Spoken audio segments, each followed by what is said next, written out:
આજે આપણે એક ઉપયોગી અંગ્રેજી ફ્રેઝ શીખીશું something or the other. Something or the અધરનો અર્થ થાય છે કંઈક ને કંઈક. જ્યારે આપણને ચોક્કસ વસ્તુ ખબર ન હોય અથવા કહેવી જરૂરી ન હોય ત્યારે આ ફ્રેઝ વાપરીએ છીએ. અહીં આપેલા થોડા વાક્યો જુઓ. આ વાક્યોનું આપણે અંગ્રેજી કરીશું. ઉદાહરણ 1. તે હંમેશા કંઈક ને કંઈક કામમાં વ્યસ્ત રહે છે. He is always busy with something or the other. ઉદાહરણ 2. બાળક કંઈક ને કંઈક માટે રડે છે. The child is crying for something or the other. ઉદાહરણ 3.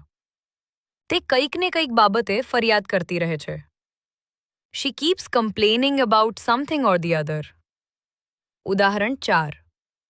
હું હંમેશા કંઈક ને કંઈક વિશે વિચારો કરતો રહું છું. I keep thinking about something or the other.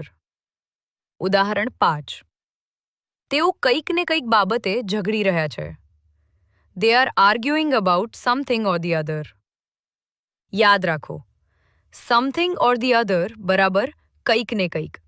તમે વિચારીને 10 જેટલા આવા વાક્યો બનાવો અને બોલવાની પ્રેક્ટિસ કરતા રહો. રોજ નવી અંગ્રેજી શીખતા રહો.